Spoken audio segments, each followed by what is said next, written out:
Hey YouTube, it's Adrian. Just before we get you to this video, do me a favor and head over to pageantlaunch.com. We are starting the world's first dedicated pageant review site, and I would love for you to join our launch team. All you need to do is put in your email address. It's completely free. We are looking to make a pageant industry that is safe, transparent, and fair. I know it's like that most of the time, but over the last year, it's become very evident that it's not like that all of the time. So head over to pageantlaunch.com, put in your email address, and let's get you to this video.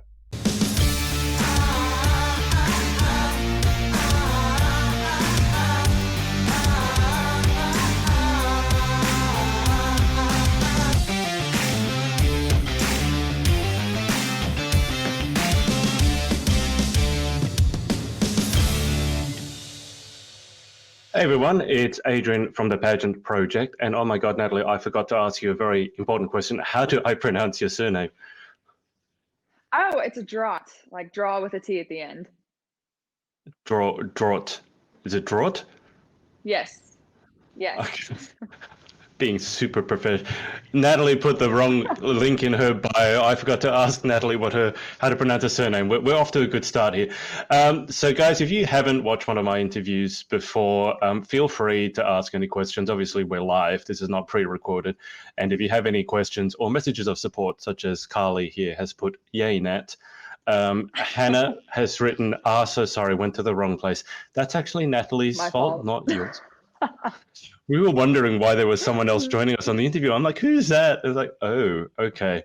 And Cara McKenzie here has sent you a few love heart emojis. So if you have any questions for Natalie, feel free to put them in the comments and we can pass them on. I assume this is Mum. It is. There you go. Hello, Mum. Number one fan. All right. Natalie, let me start with a really important question. How's your foot? Raise my foot. Oh, I actually got my boot off today. Okay, well done. I'm so happy. It's just very ugly right now because it's all bruised still, but I'm out of the boot, I'm off of crutches, and we're doing good. Okay, how did you actually end up, and I saw the story on your Facebook, and I think it's your mum posted, and from what I understand, this is definitely not the first time you've had an accident. That's what I'm reading into the subtext anyway. So tell us what happened. How did you do this, and do you do this often? Is it like a once a year, once a month sort of thing? So I was at a high school lock-in. I'm going to be a senior in high school, and we were at our lock-in, and it was at a trampoline park. And we have a trampoline at my house, and I was going to be athletic, and I was trying to show my friends how to do a front flip. So I went to do my front flip, and I landed wrong, and my ankle just popped out. And one of my friends looked at me, and she goes, "Natalie, was that your foot that just made that noise?" And yes, it was. So it was terrible. I could just feel it because that was the fourth time I've done that. And so we kind of sat there on the side, and we weren't supposed to be leaving at all. So I ended up hobbling out, got a police escort to my car, and ended up driving all the way home with my left foot, which is not normal here in America. But it was very difficult. Normal anyway. And then I usually, well, I didn't know. Maybe the cars, you know how they're opposite. Maybe they drive opposite with their foot. But yeah, I've never actually broken it. I have had 4 high ankle sprains on the same foot, and the first 2 times it was playing basketball, and being my height, 5'10", that's pretty tall here, so they always put me against the really tall, muscular girls, and I did not do well. I was not an aggressive player, so I always got hurt, and that led to 2 high ankle sprains. And then last spring, I was playing volleyball, and a girl came underneath the net, and my foot landed on top of her foot, and it just rolled out again. Yep. And so I thought with maybe quitting the sports, it would have helped, but then I was doing front flip lessons and did it again. I feel like I should ask your mum this. Mum, is Natalie accident prone? Has she been doing this ever since she was a child, or is it just, bad luck? I guess. Okay, so we've got a lot of. Bit of So both. Emily, both. Emily has said looking stunning. Zanny is over and from Malaysia. He's saying hello. Linda has said love my grandbaby, and Alana has said shout out to you, sissy. So guys, if you have any questions, normally what happens in these interviews is everyone says, "Oh, love you, love you, love you," but no one actually asks any questions. So if you have any questions, feel free to put them in below. They don't need to be pageant related. I do have a question, and Rachel, Everin, you're not here. You owe me $2. I've told Natalie this story. But I asked Rachel to ask you, say, are there any weird questions? And Rachel said, how to make sweet tea. Does that make any What sense was to you? that? She said, how to make Wait, sweet ask tea. it one more time. Rachel has said, how to Oh make my goodness. sweet Do you not tea. know what sweet tea is? I know, well, but why is it fun? She said, I So, said, any weird questions I can ask you. And she said, how to make sweet tea. yes. So I am from Texas, and sweet tea is a big Southern thing, and I can't stand sweet tea because I was originally from Washington State, up by Canada, and most of my family drinks regular tea, whether it's brewed hot or it's just cold iced tea without sugar in it. And so everyone here drinks sweet tea. And Rachel comes down, and I meet her last year at IJM, and I had asked her, so what's one of the best parts of being in America? And she answered with the sweet tea and then Denny's. And I said, oh, okay, that's not what I was expecting, but okay. And then she said, oh, you're from Texas. Or she said something to the fact like this. And she said, oh, you're from Texas. Don't you like sweet tea? It's like, no, not at all. But I have since learned how to make it just for her. If she comes down here, then I can make her sweet tea. So it's a lot of sugar. Just douse it until it doesn't taste like tea anymore, and you have yourself some sweet tea. So what's the point of having it if it's not tea? I've asked myself that before because it really just tastes like you're having spoonfuls of sugar, but the Texans seem to love it. And so do all the other Southerners here in America. Okay, no judgment. Whatever you want to eat or drink, it's up to you. It's your body. But I don't understand it when you sort of. It sounds like you want to drink something, but you don't like tea. So you take tea, put so much sugar into it, it doesn't taste like tea, and you're just drinking sugar water. That's what it sounds like. Okay. And Rachel, obviously being the That's IJM teen, exactly but she's it. not on because it's 6 a.m. for her and she hasn't woken up, so she owes me $2. We'll go quickly through the comments again, and then Natalie, I'll get you to talk more about your pageant history. So where were we? So Kathy has said, hello, Natalie. Your mum has said Natalie is a hot mess, lol. Um, Oh, Carly's got a question here. Why don't we start with this question? Hey, Nat, how are you preparing for internationals with all our extra time now? Well, with Corona still going on, and especially with Texas, they're starting to have another shutdown. And instead of progressing forward with the opening, we are now reverting back to now only allowing restaurants to be at 50% instead of the 75 that they were at. So we're slowly backtracking, which is kind of sad, but for the greater good. But with that being said, I am trying to get my platform to be able to be active in a pandemic like this, because usually I go to schools and I talk about my platform, and it's called Fearfully and Wonderfully Made, and I speak on that. Well, with schools being shut down and those big groups not being allowed to gather at this time, I need to do some adjustments. So I've really been figuring out how to do that and what my next move is with my platform to be able to stay on top of the current events. And can you tell us more about your platform? You mentioned it very briefly there, and I did see it. Can you tell us more about how you came to choose that as your platform? Yeah, so when I was in junior high, I was 11 years old and 5'10". I also had red hair and green eyes. I stuck out so much being a 5'10", 11-year-old. So I always got made fun of, and the nicknames that came from that were terrible. And I just felt Mm. awful about myself. And I wanted to change everything. I wanted to dye my hair. I wanted to blend in, and I didn't want to embrace who I am. And so I really started to figure out that a lot of teenagers in that age group, they feel the same way. They're not comfortable in their skin. They want to change who they are to be someone else, especially with magazines, Netflix shows, Instagram, any social Yep. media. They see these people that they want to be instead of wanting to be themselves. So, with that being said, I started going into these junior high aged schools and speaking to them about it's a Bible verse called Fearfully and Wonderfully Made. So it basically is just saying, I love who I am. I'm made to be who I am, and I'm going to embrace that. And I want to show everyone else who I can be.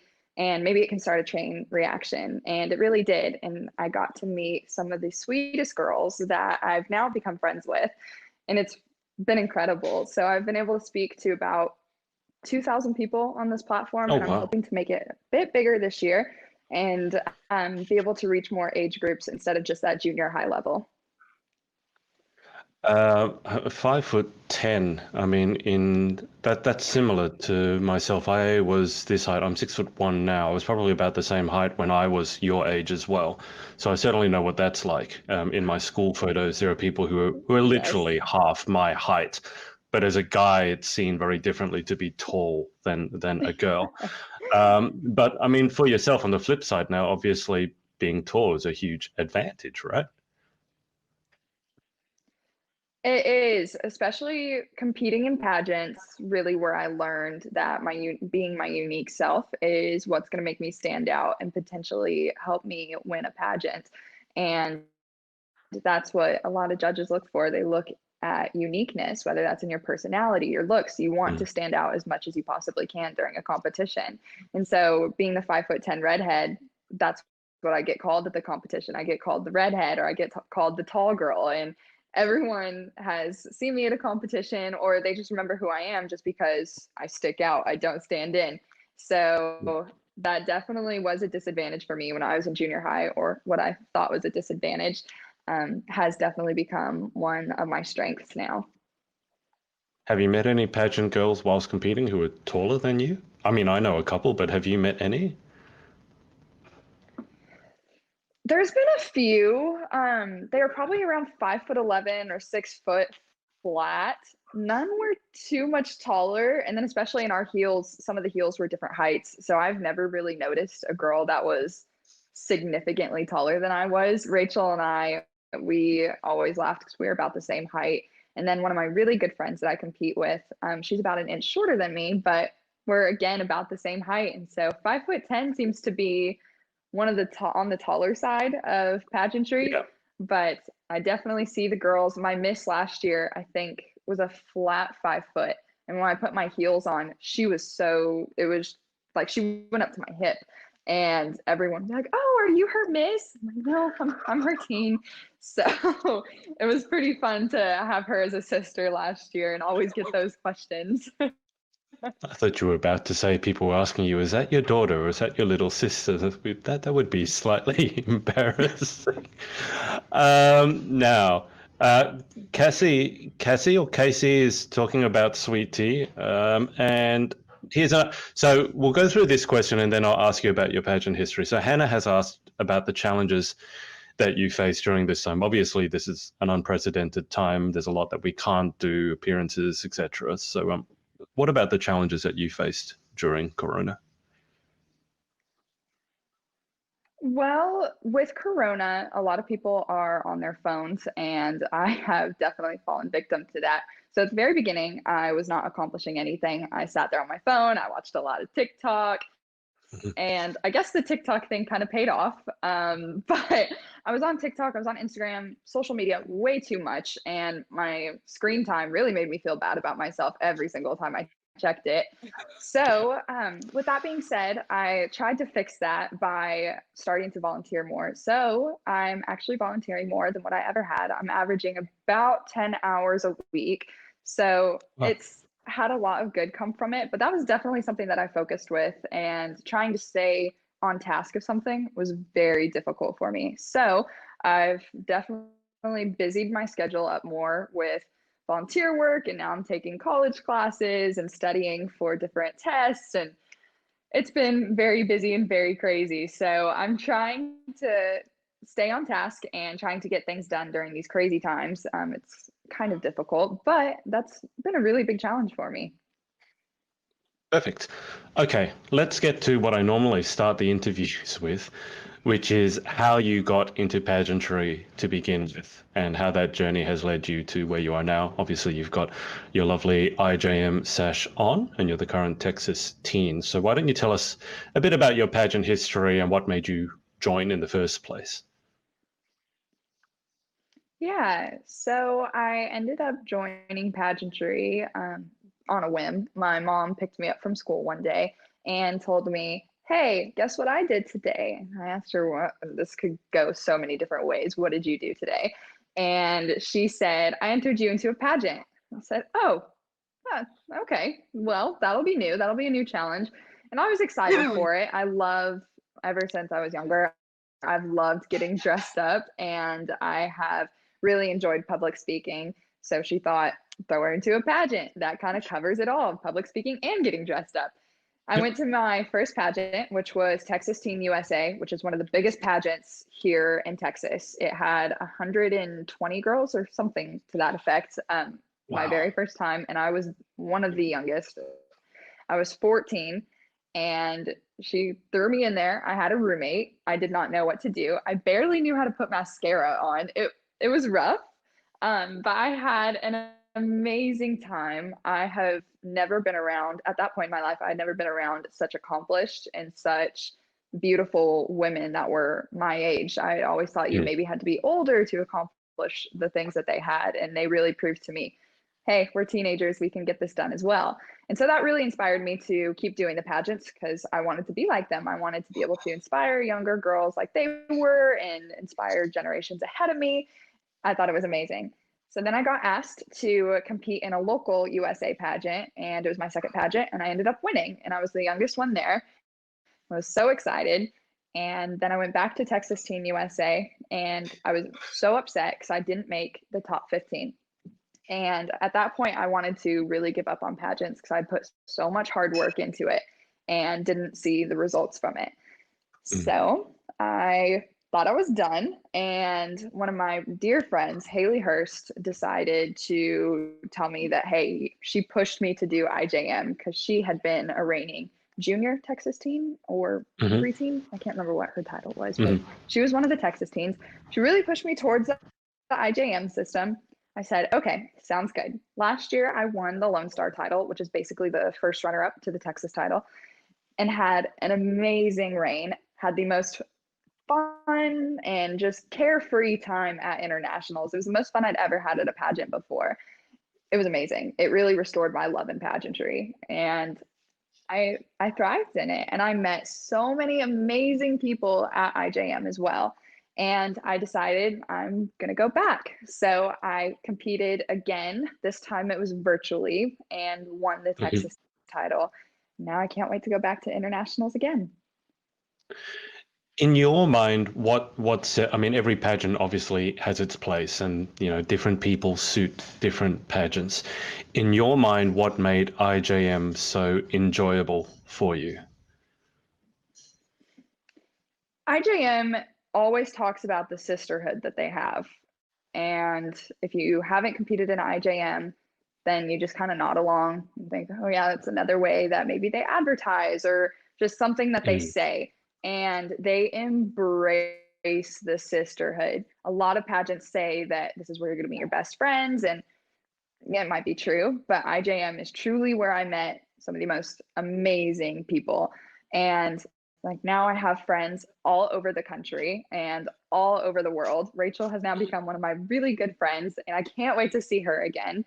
So they've really been able to get that sisterhood to be really tight knit. And now we welcome new members all the time. We get to meet so many people, and everyone is so truly kind. I was really nervous to go into the IJM system since I started with USA. Everyone welcomed me with open arms. Everyone was so kind, and it's been like a family, and I love it. So I know you're very young, but you're also very well spoken. Is there anything in particular that during your reign, or when you look back on your pageantry, whenever it is you're done, maybe you'll never be done, but is there anything in particular that you would like to be remembered for or stand out for in terms of personal qualities or advocacies or anything like that? Yeah, I actually really would love to be remembered as the girl that was a role model for everyone, not just a certain age group or just a certain body type or certain anything. I don't want it Hmm. to be just directed at someone. I want to be remembered as the girl that influenced everyone, and that would be amazing. And that's what I'm working on right now. Like I told you earlier, with my platform to be able to reach younger girls, I'm working on a book. So that way I can read that to them and get the idea across that I'm getting to also the junior high girls and speaking to girls. And that's another thing. I want to be able to speak to everyone, not just teenage girls. But I'm a little nervous to speak to people my own age about these things that are going on, because these are things that still I go through to this day. And Right. I really want to be able to branch out to people that are older than I am and also my age. And so I'm working on the younger ones right now, but I also want to be remembered as that girl that touched everyone's life. Perfect. There's a few comments here. So Hannah has said, this is back when we were talking about height. She said that she relates to your miss. So Hannah obviously is not 5'10", I would assume. Carly has said also, I had no idea Hannah's you a little played shorter. a little, a little shorter. Also, I had no idea you played piano until you won talent at the Texas pageant. Is that an optional you plan on doing at internationals? Yeah, it is. I picked up piano when I was in sixth grade. It's kind of an interesting story. One of our dear family friends, she moved into a smaller house and didn't have room for her baby grand piano. And she told Oh. us to keep it. And if we could keep it, then I had to learn how to play.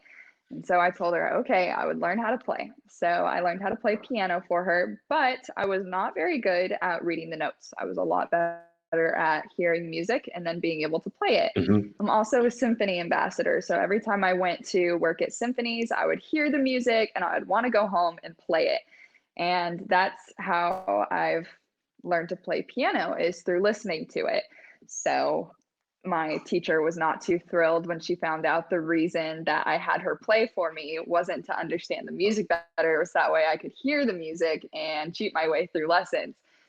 I ended up quitting lessons and just teaching myself how to play a little bit better. And now for Christmas, I give my parents a Christmas song. So I have them request a song in about November, and then I learn how to play it. And that's their Christmas gift from me, is a piano song.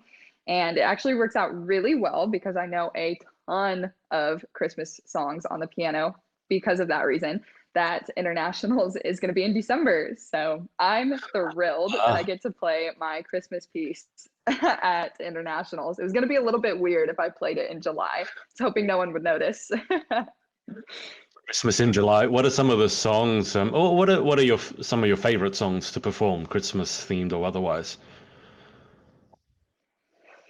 Shoot. There's a few Nutcracker songs, and then Carol the Bells is my favorite, and that's what I performed at state. And I'm going to try and vamp it up a little bit, if that makes sense. Try and make it a little Yep. bit better and make it sound better for internationals, because I love that piece.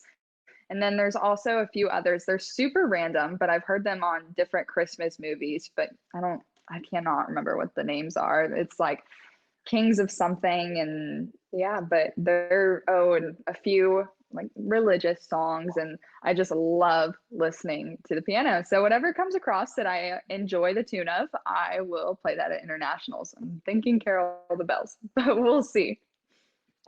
Perfect. Casey has said, "Hey, it's Ava," and Nikki DiPietro has said my queen. Um, I am just getting the sense that you do a lot. So can you just walk us through what you do in your spare time, if any, and if this might actually be a good time to talk about TikTok, because that must take up some amount of your time, I'm assuming. Yeah, so in the morning, I wake up around 6 a.m. and well, this morning I woke up at around 5:50 for me to be waking up around 10 instead of 6 a.m. But I go wake up and go to the gym with one of my best friends. We push each other to do as good as we can at the gym, even if I don't want to. But we typically run a few miles a day and then work on just making ourselves better. Let's put it that way. Sure. And I get home and I typically make myself a juice, which consists of celery, carrot, and apple, and whatever else comes from our garden, I'll throw that in as well. So maybe a Wow. cucumber, just why not? Throw it all in, see what happens. And that's my breakfast. And then throughout the day, I typically try to make one or two TikToks just to see what will happen, because typically they end up turning out really bad. So out of 3 days, I get 6 TikToks, and maybe one of them I think is worthy enough to post. Oh, wow. And Okay. I'll do that. Yesterday, I was making Instagram content because I had nothing to post, and I haven't posted in about 2 weeks. And I just got this ring light and I was so excited. So I decided I was going to try and take pictures and make something good enough for my Instagram. It took me about 2 hours to make. It was ridiculous. So it was just, I learned that I had to take a video of myself on my phone and then screenshot it to get a good picture. But that's what I did most of yesterday. Sometimes during the week, you can find me volunteering at Meals for the Elderly or at my church or for the Symphony Ambassador group that I'm a part of. So I do a lot of that as well. And I live on a farm, so I have to take care of chickens, ducks. Sometimes neighbors' goats get into our field. There's a lot. There was a pageant girl over here in the UK, and she got into her local paper. There's a photo of her in her pageant gown, so looking very elegant. And I think it was ducks. She was feeding ducks, and that got in the newspaper, and she was upset because the ducks got more publicity than she did. But that's a very different side. You know, you go from pageant glam to feeding animals. That'll keep you grounded, which is a good thing. Shall we have a look at your TikTok? Yes. So Natalie has blown up massively on TikTok. She's just cracked the 6 figures in terms of having 100,000 followers. And she was telling me about this one, which is, and we can actually play this. This is, how many views has it had? 4.7 million? How many views have I had? Yeah, on this one. This is the one that is 4.7 million views. 4.8 million views. Okay. Yeah, So something to that effect. I haven't looked at it recently. you can see that it's got almost 600,000 likes and almost 1,000 comments. So why don't we play this and people can have a look, although I'm sure everyone watching has already seen it, but we'll play it for them anyway. I like him.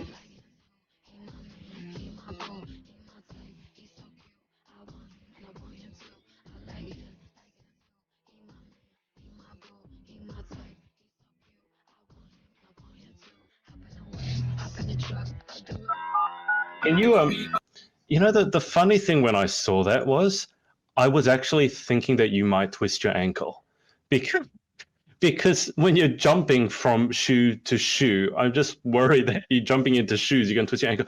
How long did that take you to make, and how did you make it? For someone who's not made a TikTok anywhere near that advanced, how did you make that? You start by lining shoes out in a perfect line, and then you have to adjust your camera accordingly so that way you can see all of the shoes. You start in your first outfit, and then you jump into the shoes. But you have to be super careful not to move the shoes at all. Otherwise, it'll mess up the entire video. Then you move out of the way of the shoes. And the trick is you have to jump a little bit in front of the shoes. Otherwise, you'll end up like me with a boot on your foot. You move out of the way, and then you go change and you put on a different outfit. So for me, I was trying to show off Sherry Hill dresses and advertise a little bit for them. And I put on a different Sherry Hill dress every single time I jumped into the shoes. I put a Sherry Hill dress on, and then I would go back to where I had my line of shoes, and I'd go to the shoes that I just jumped into. And I would put them on, super careful again to not move them from the spot that they were just in. And I'd have my mom push the record button, and I would start my recording and act like I just jumped in. And so you'd have to do a little bit of movement just to make sure that it flows from one thing to the next. And then you take a step forward, and then you jump into the next shoes and repeat the entire process. So what is it about TikTok? Obviously, you've fallen in love with TikTok and probably out of love, if that's the right way to put it, a little bit with Instagram. What attracted you to TikTok in the first place? That's actually a funny story. I didn't get TikTok because I was not interested in it. I didn't want to be on a video app that I knew I would get addicted to. So I didn't download it. But then I got a call to go work for Sherry Hill in Austin. And the job for the day was to make TikToks. That's what we did. We made TikToks. And I didn't know. I hadn't made any of the dances before. All these girls, they knew all the dances. And I'm sitting over here. How do they know all these? I didn't know what to do. So they made all their dances, and I did the super easy ones where you just had to lip sync and maybe jumped into something like a dress or out of a shirt or something to that effect. And it was just jumping from outfits to outfits, kind of like the shoe thing. And they were still doing their dances. I was very impressed, and I decided, okay, well, if I'm going to be in Sherry Hill's TikToks, I want to have my own TikTok account so that way I can watch how they're doing on the app. I downloaded TikTok, and it was right before Texas Teen USA this last November. And I made a TikTok. It was of me at the gym, and it was me answering pageant questions. It was probably like my second or third TikTok. And it was to that super easy, it's just, yep, nope. And it was super popular back in November, December, and required no dancing, no effort. I was just saying yes and no. And it blew up. I got 1 million views on it.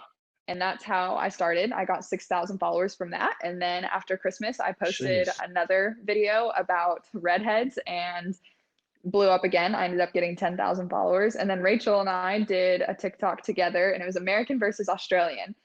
And that blew up. So then I ended up getting to around 20,000 followers. And I kind of got stuck around 30. And through spring break, I got one to blow up a little bit. And after that, my mom and I made the shoe video, and I went from 40 to 100,000 really quickly. Okay, I don't know where to start with that because it just boggles my mind. Because in many ways, TikTok is still uncharted territory because it's so new. But can you just tell me how much work goes into it? Because I think a lot of people, especially people who don't want to go into TikTok, so they're looking for excuses. Like I told you, Rachel originally didn't want to get into TikTok. I think a lot of people looking at it go, "Oh, it's just silly videos. It's very easy to make." But you just said something before. Like you said, you make 6 and only post one. So how much work actually goes into your TikTok account? Because it sounds like a lot. A lot of work actually does go into it. After this, I have to go make a TikTok for a sunglass company. And once you start getting different brands to send you things and to agree upon sponsorships, it really does become like a job. You have to keep up your end of a deal and post different things for those products. And after that, it is like a job. You have to make sure that you're doing everything in compliant with those sponsorship rules. It's a ton of fun though. I love it. I really fallen in love with being able to edit the videos and get it the way that I want to. It's kind of my form of art because I'm actually really bad at drawing and terrible at painting. So this is my form of art, as I say it to sound more creative. And yeah, it's a little, like I said, it's a little bit like a job, but I really enjoy it. It started out just as something kind of fun for me to do and just a way for me to show my pageant videos off and just try different things on there. And now it's really blown up and a lot of work goes into it. I would say probably a good, I don't know, maybe 10 hours or 12 hours a week goes into my TikToks to make sure that the lighting is good or to make sure that the meaning behind everything is good, because especially on TikTok right now, there are a lot of younger girls that follow me because of my platform. They follow me on all my social medias, and I love those sweet girls. So I don't want them seeing anything inappropriate on my page or hearing anything inappropriate. It's really hard to try and find sounds that are good for all age groups. And once you think you find a sound that doesn't have any bad words or anything that it says that's bad, then you listen to the meaning of the song and it's just as worse. So I do a lot of time trying to figure out what songs I should post and what songs are not appropriate for those younger viewers to see. That takes a lot of time, but it's definitely worth it. I've loved it. It's really helped me gain a social following on my other social medias like Snapchat and Instagram, which is really what a lot of modeling agencies are looking for right now. So that's been really helpful, being able to boost all of those. Just on the modeling agency, did I see correctly that you just got signed up to one, or was that a figment of my imagination? I did. I ended up signing with an IJM sponsor called New York MMG. And I signed with them right before the virus hit, which was so lucky. I got to go to New York and do a photo shoot in Brooklyn, and went to the office, and it's a few blocks away from Times Square. So I had an amazing time there. Got to ice skate, met a ton of really cool people, got to meet my manager in person. So I did end up signing with them, which was a dream come true. I've always wanted to be able to be a signed model, and I'm hoping that I can kick my career off a little bit more as a model this coming year. Is that, and again, is this a figment of my imagination? But you just said ice skating rink. Is that where you had that very weird story that someone recognized, like a guy recognized you? It's that one, isn't it? I was listening. I don't know where you posted it. I was just watching that, going, that's kind of creepy. Do you want to tell the story briefly? Because I don't want to butcher it. Yes, of course. So my mom and I were over at the Central Park ice skating rink, and there was this guy, and he was pretty cute. He was probably like 6'4", just a good looking guy. And I kept looking over at him, and every time I looked over, he was staring at me. So I'm like, okay, well, he sees me too. So I'm not going to be the one to go up and ask for his number. He's got to come talk to me. And I was too scared. And so my mom and I decided that we were just going to ice skate about our business. I'm terrible at ice skating, and I was slipping all over the place. I didn't fall, so that was a plus. But there is a video or two of me just flailing everywhere on the ice. But yeah, so I kept looking over at the guy, and every time like I'd catch myself from falling, he was staring at me. It's like, great, he just saw that. That's fantastic. Well, he never asked for my number, and we had to leave to go to lunch for our reservation. I was like, well, I'm not going to ask him. That's okay. Maybe next location we're at, there'll be another one. It's fine. And I was up in my hotel room, and I got this weird DM on Instagram, and it said, hey, were you the girl at Central Park that was ice skating with her mom today? And I said, yes, I was. This is a little weird. And I recognized the guy's Instagram. It was him. It was crazy. I posted a picture on my Instagram of me skating at Central Park, and I tagged it in the location as me being in Central Park. He scrolled through all of the Central Park location tags and found my Instagram, DM'd me, and asked if I'd like to go down to Times Square and hang out with him. And I'm like, that is so dangerous on so many different levels. And I just gotten out of the shower, and I was like, I'm not about to go down to Times Square with wet hair. And I wasn't going to do it. And he was like, oh, well, what are you doing tomorrow? And the day after that, I was supposed to be going to my modeling agency and talking with my manager, and then having my photo shoot in Brooklyn. But I told him, like, well, this is my hotel. I'm eating breakfast at 8 if you would like to meet me there. Well, sure enough, he met me at my hotel, and we had breakfast together. And the reason that he didn't come up and talk to me was because he was French and didn't speak much English. So the entire time at breakfast, we had to use a translator on Google to be able to communicate. But how cool of a story is that? And now I have a friend from France. It worked out really well. I was just thinking, like, isn't it easier just to go up and say hello to someone than going through everything that's tagged and so with Central Park, hoping that the person has taken a photo and tagged the location, and that's like, okay, he doesn't speak English. I don't even know where to begin with that. That's one of the weirdest stories I've ever heard, and it verges between being really funny and also really creepy at the same time. He was really cute though. So it's I wanted to be able to say and I wanted to be able to tell that story. So I was like, yeah, of course, just come meet me for breakfast. Not expecting him to actually come meet me for breakfast.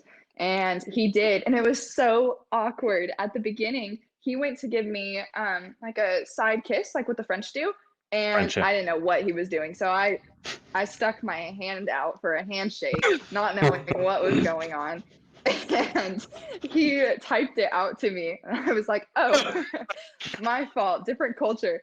And so he asked what we do here in America to say hello and goodbye. I said, we wave. And so on his way out, he waved and went into the elevator. It was a really good time. But I made a new friend, and that's always what I try to do at all the different places that I go to. Yeah, that's a very original way of making a friend, though. I've made friends, but I don't think I've ever made a friend quite like that. Oh God. Okay, let's just catch up with these comments here. I don't think we had this one. So Jasmine asked, so excited to see what piece you're going to play. Do you generally prefer classical or contemporary pieces? Oh my gosh, I miss you, girl, and I can't wait to see you at internationals. I really prefer classical just because of the way it sounds on grand pianos. I think it's Mm, beautiful. I do play a few contemporary pieces when it comes to something new on the radio or a country song that I really like. I do live in Texas, so I do listen to a mm. lot of George Strait. So I try to learn some of those on the piano, but when I'm performing in front of people, I prefer classical for sure. Nice. Kathy about the TikTok has asked, talk about who filmed all these TikToks for you. I mean, I assume it's your mum, right? It is my mom. She takes a lot of time out of her day to help me with my TikTok. She asked earlier, she goes, so when am I going to get my guest star appearance on your now famous TikTok? I was like, Mom, you can be on there anytime you want. So we're going to do a live together at some point. I don't know when that's going to be, but she does. She's the one that has all of the ideas. She came up with the Oh shoe wow. idea. I don't know if anyone saw my not most recent, but I posted it yesterday, and it was about swimming. And I'm a pale redhead, so I don't tan. And so that video, it was talking about if you're going to come to swim with me in the pool, we're going to get in the water, we're going to get our hair wet, we're not going to sit there and tan, and we're going to play mermaids. So it's just a super funny joke of a video. And my mom, she saw it from someone else and she said, you have to do this. And Mm. I looked at her and I told her, no, I'm not doing that video. That there's no way I'm going to do that. Well, I ended up doing it. It went viral. So now she's on 3 out of 3 videos that she has come up with have gone viral. So now I'm just going to start listening to her and not argue with her on the videos. But it went viral and a ton of people have seen it. And it ended up getting me to 100,000 very quickly yesterday and is still growing. So it's been great. She puts a lot of hard work into it, just like I do, and definitely pushes me to make good content. Even if it is about mermaids, it's content. So we do that a lot together, and that takes up a lot of our time. But we have a good time doing it. There's a few squabbles every once in a while, but it's a good time. We've learned how to edit videos very well this year. The moral of the story there, unfortunately for you, is listen to your mum. What is, you said play mermaids. How do you play mermaids? I've not heard of that game before. What is mermaids? So, oh, that's so sad. Okay, well, here in America, younger girls, like I'm talking like maybe like 2-year-olds to 7 or 8. I don't know. I don't remember when I played mermaids in the pool, but you pretend like you're a mermaid and you play in the pool and you have all your friends and you just pretend like you're mermaids in the water. So it was just a joke because I'm 17, so I don't play mermaids in the water. I typically just swim and have a good time and try not to get sunburnt.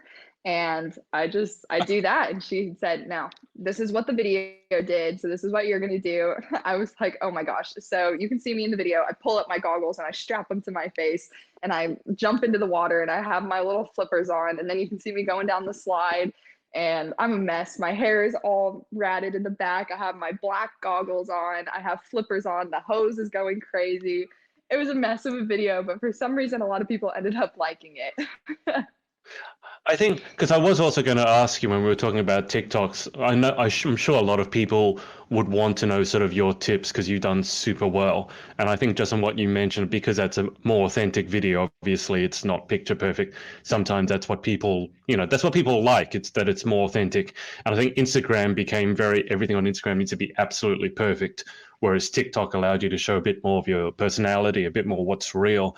Do you have any tips for someone who wants to go, make it on TikTok, such as yourself?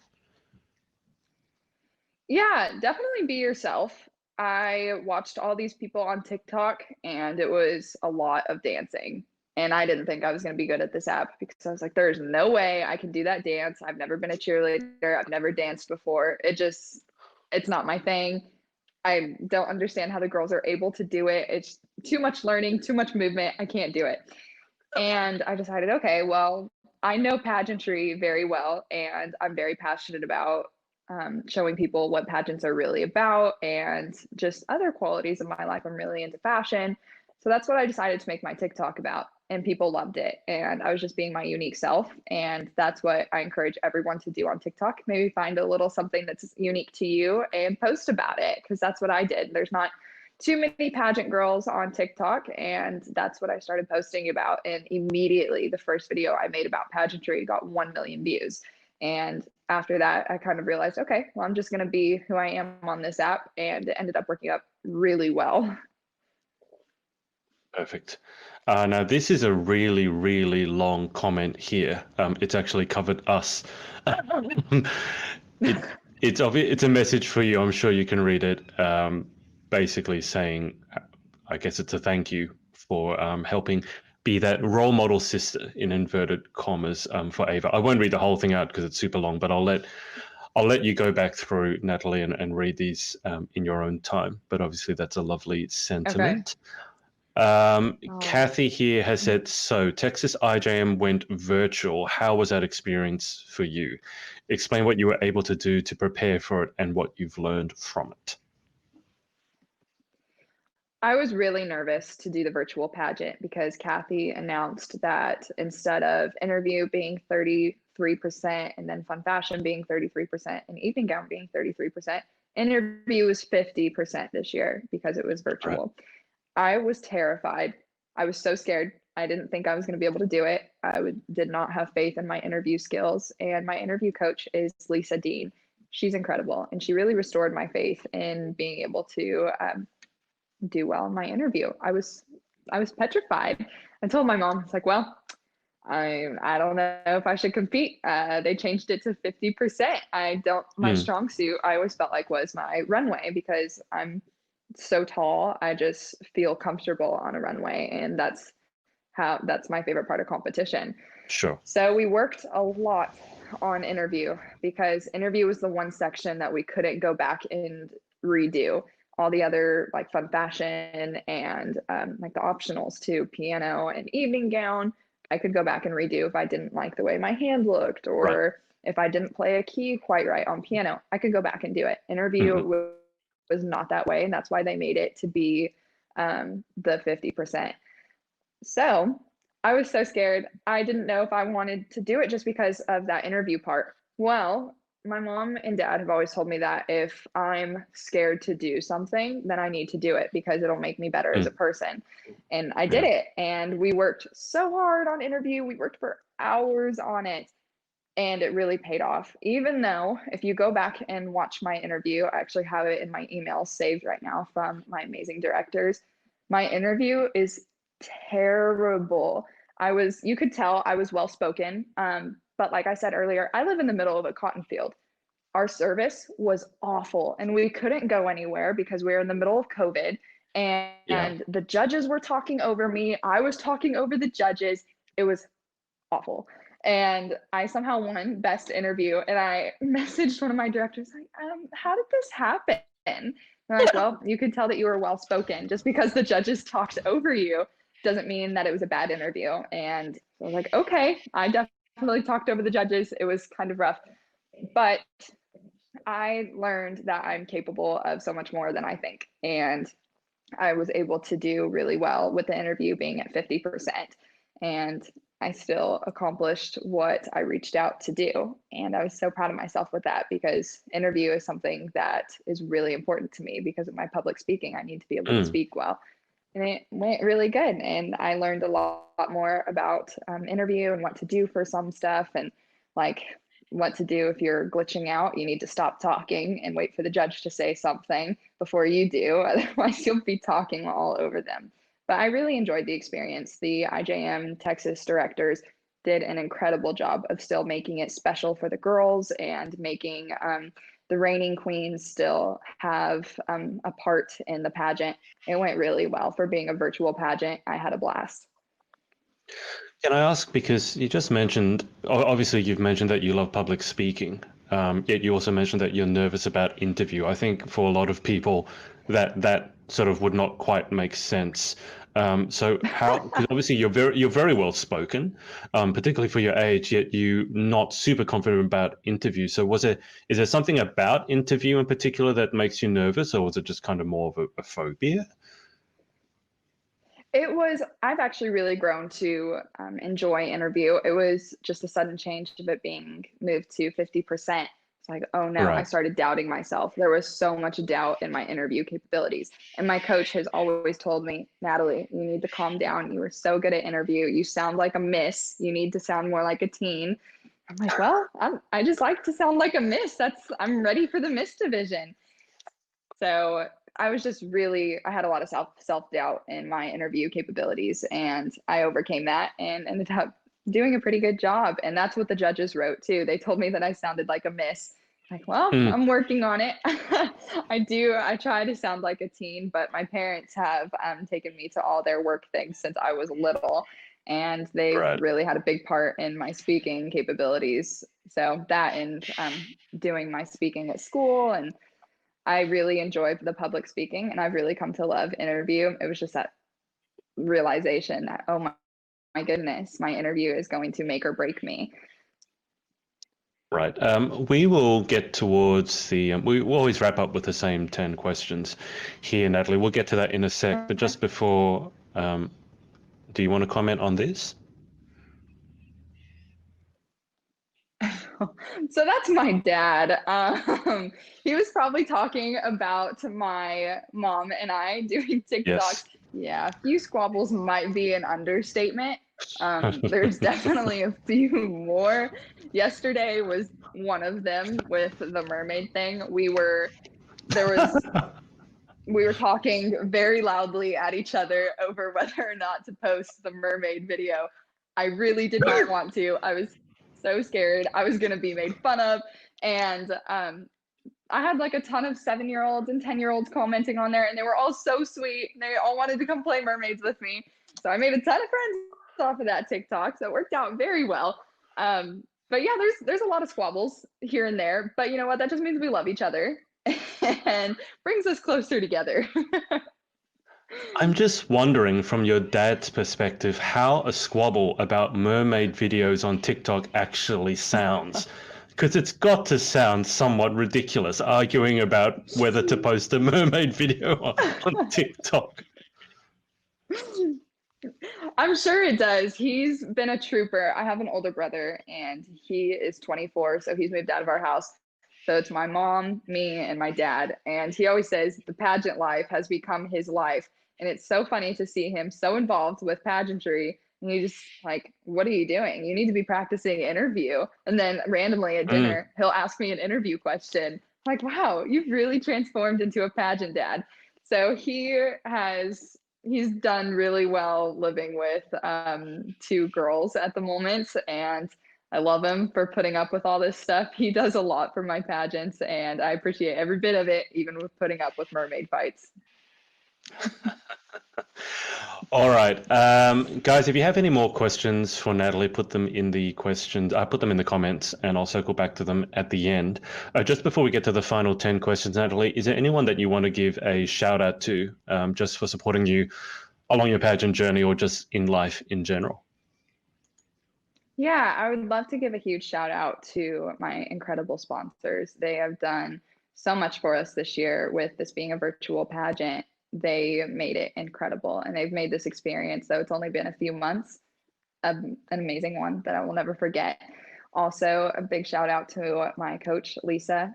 She has done so much for me and really transformed me. If you watch my YouTube, then you can see, or if you just YouTube my name, you can see where I started out in pageantry and to where she's gotten me today.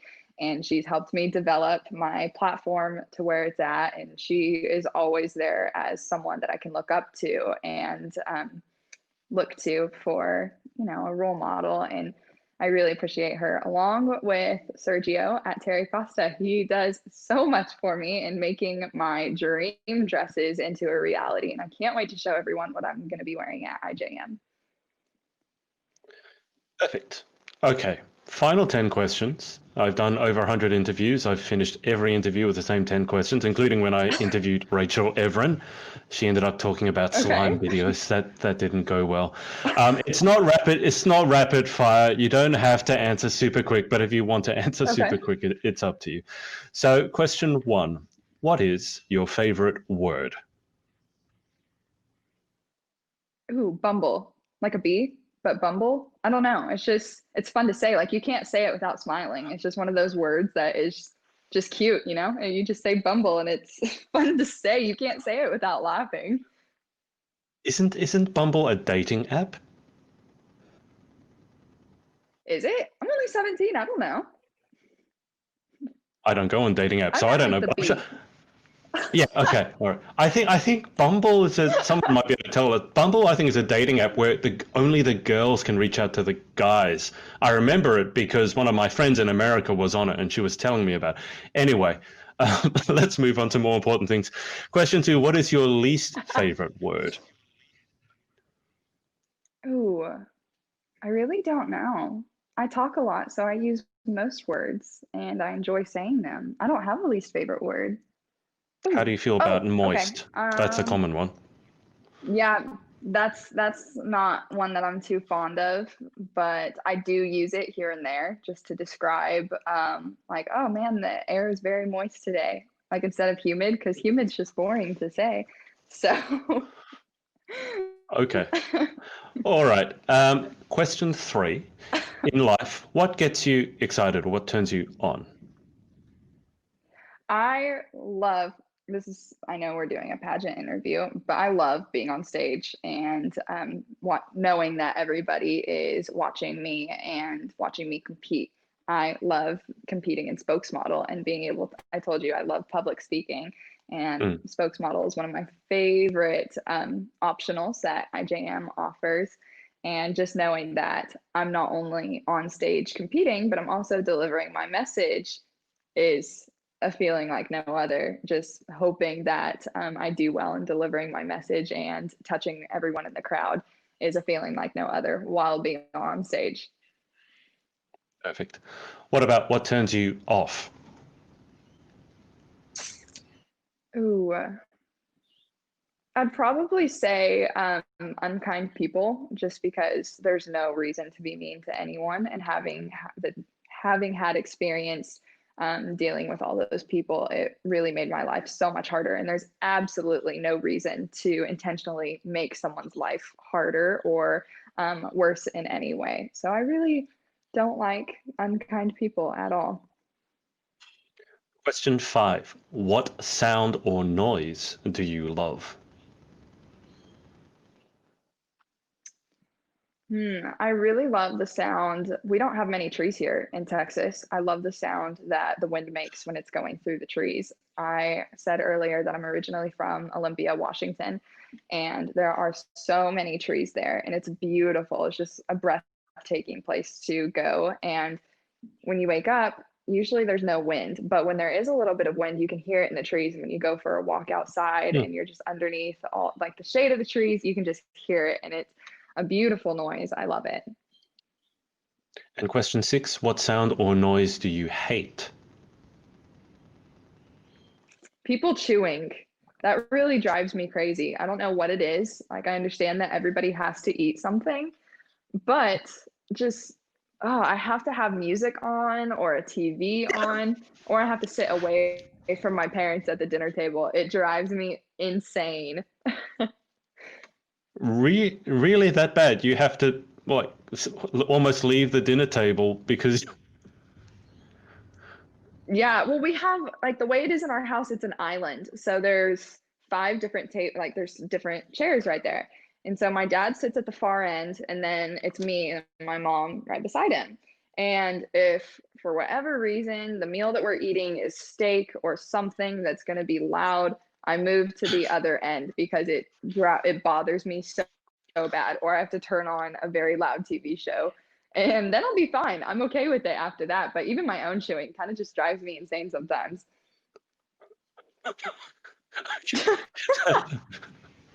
kind of hard to get Is that away a new from one?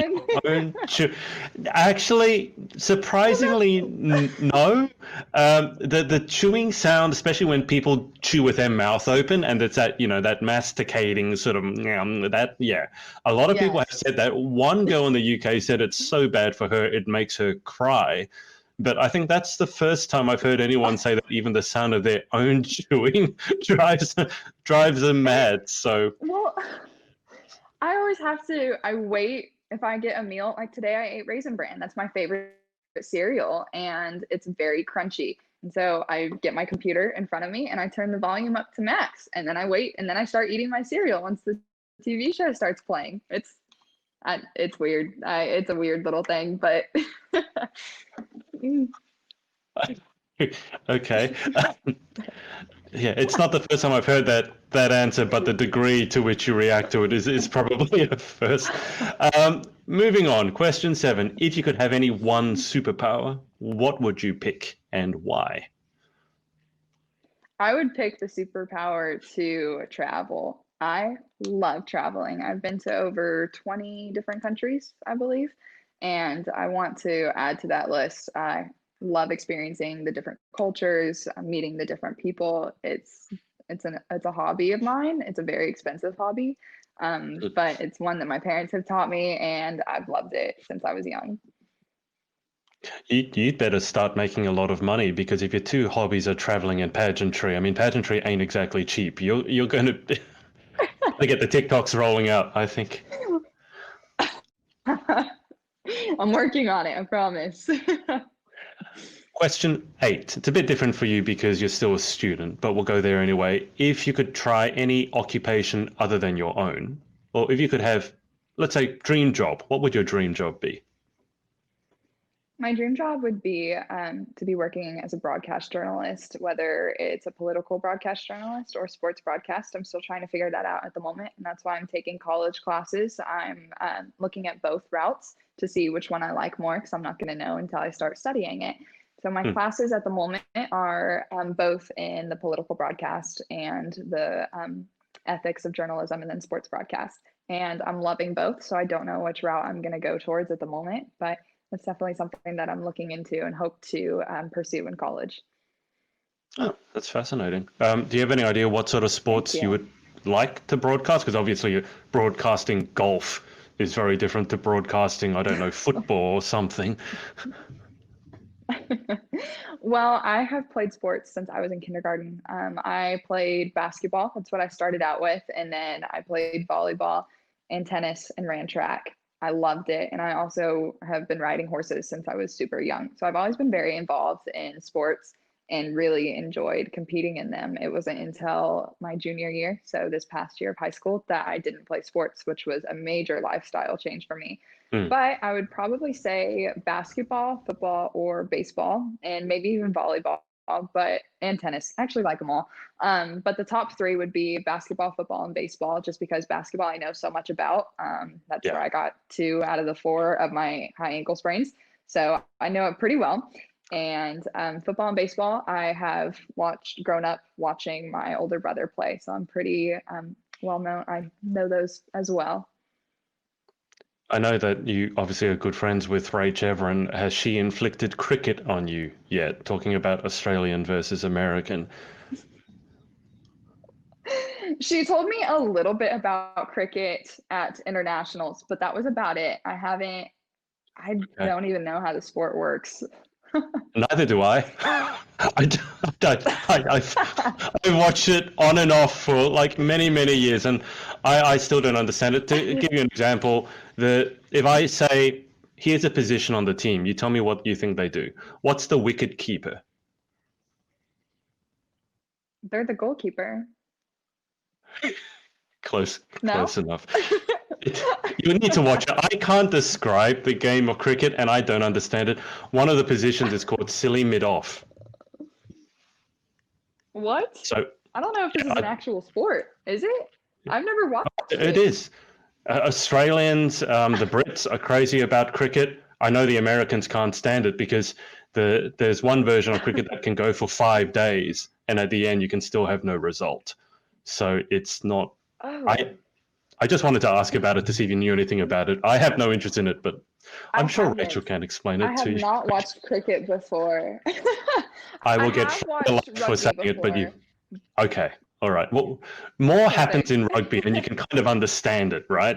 Anyway, I'll get flayed alive for saying don't bother Yes. with cricket, but I love tennis, and I'm a tennis player, so we can agree on that. The cricket I'll I leave to am someone too. else. Yes. Well, There we your go. perfect height, 5'10", is obviously good for basketball, Yes. but for tennis, that's actually probably the average height Tennis for and the female pros. volleyball. Yes, tennis and volleyball were definitely my favorites. In volleyball, I was a middle hitter and a right side hitter because of my height. I had a terrible vertical, but I could still reach up and block the ball and hit the ball. And Mhm. in tennis, it was great. You added the attachment of a racket to my hand, and I've stretched across most of the court. So I could get to most everything. I love tennis. I just didn't have time for it. And so I still play as much as I can, but just not competitively anymore. But it's a blast. I love it. How's your serve? It's really good. It takes a little while to get warmed up, but it looks terrible. But most people can't return it. Like the girls that I play against, they really can't return it that well. So unless they're just really good, and typically the girls that I do play are either younger than I am or a little bit shorter than I am, and so they don't have the reach that I do, which is definitely an advantage for me. But yeah, my serve is really good. It doesn't look pretty, but it works. Do you have the granny tap thing going on? This throw and that thing when you say it's No, like I throw it up and I have the racket, and then you obviously have to reach through, but I've only had one actual tennis lesson. The rest has just been my brother yelling at me and telling me what I'm doing wrong in tennis. So that's been a little nerve-wracking, and that's really what pushed me to learn how to do everything right in tennis. But no, it's like an actual serve. It's just something about it. It just looks really clumsy, but it gets over the net, and a lot of people can't return it. So I get the point, and that's all that I okay. really need. Look, enough said. I mean, I'm a tennis coach, like by trade. I'm not a tennis coach currently, but I coached for like 10, 15 years, worked at an all-girls school. So if you ever do a TikTok where your tennis serve is in it, then I'm sure I can give you a few pointers. You might go viral for a whole other reason. There we go. I'll get on that. Yeah, go for it. Get your mum to film a tennis serve. Let's see how that goes. Question 9. What job would you definitely not like to ever attempt? Oh, well, my parents are home builders, and my mom is a real estate agent, and my dad's crew builds the houses. I love real estate. One of my mom's things when we go out of town, we drive through neighborhoods and we go through guessing how much each house is, what it would be priced at market value, which is something that most teenagers don't do. Yeah. But I love doing it with my mom. It's just something that she's always had me do since I was younger, dragging me from one appointment to the next, and I've loved it. But my dad's workers work so hard out here in Texas because right now it's 106 outside. And Australia, y'all feel the same heat that we do, and it's ridiculous. And I would not be able to work outside, and the manual labor outside in Texas summers is something I would never do. 106. I mean, if you went outside in 106, wouldn't you just burst into flames, being pale redhead? I mean, that can't be good for you. It's not good. That's why I can't tan. I end up, if I go outside, no matter how much sunscreen I put on, I will get sunburnt, and I don't get the tan. I get freckles. And all my friends, they love, I have a picture of my best friend and I, and we went to the beach a few weeks ago, and she's laying in the sun. She's blonde and super tan. And I'm under an umbrella just laying there because I can't get burnt. I just end up with more freckles. And oh, this Texas heat is something else. I'm actually really excited. I'm going to Washington to stay with my cousins next week and my grandparents. So it'll be a nice break from this 106-degree weather. Final question. If heaven exists, what would you like to hear God say when you arrive at the pearly gates? I would really love for him to explain. I've wanted to know this since I was younger. Why did he make fire ants? I've always wondered that. And it's something that I've kept in my head since I was about 6 years old, because I did a cartwheel and landed in a huge pile of fire ants and had to soak in a bath for hours. And so ever since I was little, I figured, you know what, if he's going to be there, I'm going to ask him why the fire ants. I don't really see the necessity of those in Texas. So that'll be one of the first things that I ask. You've had some adventures in your young 17-year-old life, that's for sure. You've sprained your ankle, 4 times? You've cartwheeled into fire ants. You've had some random French guy find you on Instagram and then go to breakfast with you. You don't live a boring life at all, do you? I really don't. I try to stray away from the boring life, and I think I'm doing a pretty good job of it. Sounds good to me. We just got one final question here from Amanda. We've covered it a little bit. She's asked, how are you using the virtual platform, I guess, to share your message with young women, since you can't get out in the community right now? So virtual, I'm assuming, meaning Facebook, Instagram, TikTok as well. Yeah. So right now, as I said a little bit earlier, I'm on the beginning stages of working on a book for younger girls and younger classrooms that I can give that out to. So that way I can get my message of Fearfully and Wonderfully Made to the younger eyes and the younger kids. But I'm still working on a way to be able to get that message across to the preteen and older aged people that I'm trying to get it to. I don't really know what I'm going to start doing. I have a few ideas, but we'll see what happens. It's kind of difficult just because of my service out in West Texas. It makes video streaming pretty difficult. As I told you, I'm over at one of my family's rental houses doing this streaming, and it's actually under contract. So I really don't know if I'm supposed to be here or not. A family could come walking in at any moment. But when I go home, my video streaming quality is terrible. And so Zoom really isn't that good of an option for me. So I'm working on a few other backup things that I'm hoping to get up by August. Right. Well, I am glad that it's not just Australia that has absolutely rubbish internet connection. Glad to see that someone else is suffering with it, not just myself. Your dad had said no West different Texas than the is rest. Right there with you. Your dad had said no different than the rest of the crazy TikTok ideas, and your mum, final comment, has said, yes, that bad, and we do have good manners. She's just that sensitive. Yeah, Mom, wait till I get off of this call. We'll have a talk here in a minute. Just joking. I love you.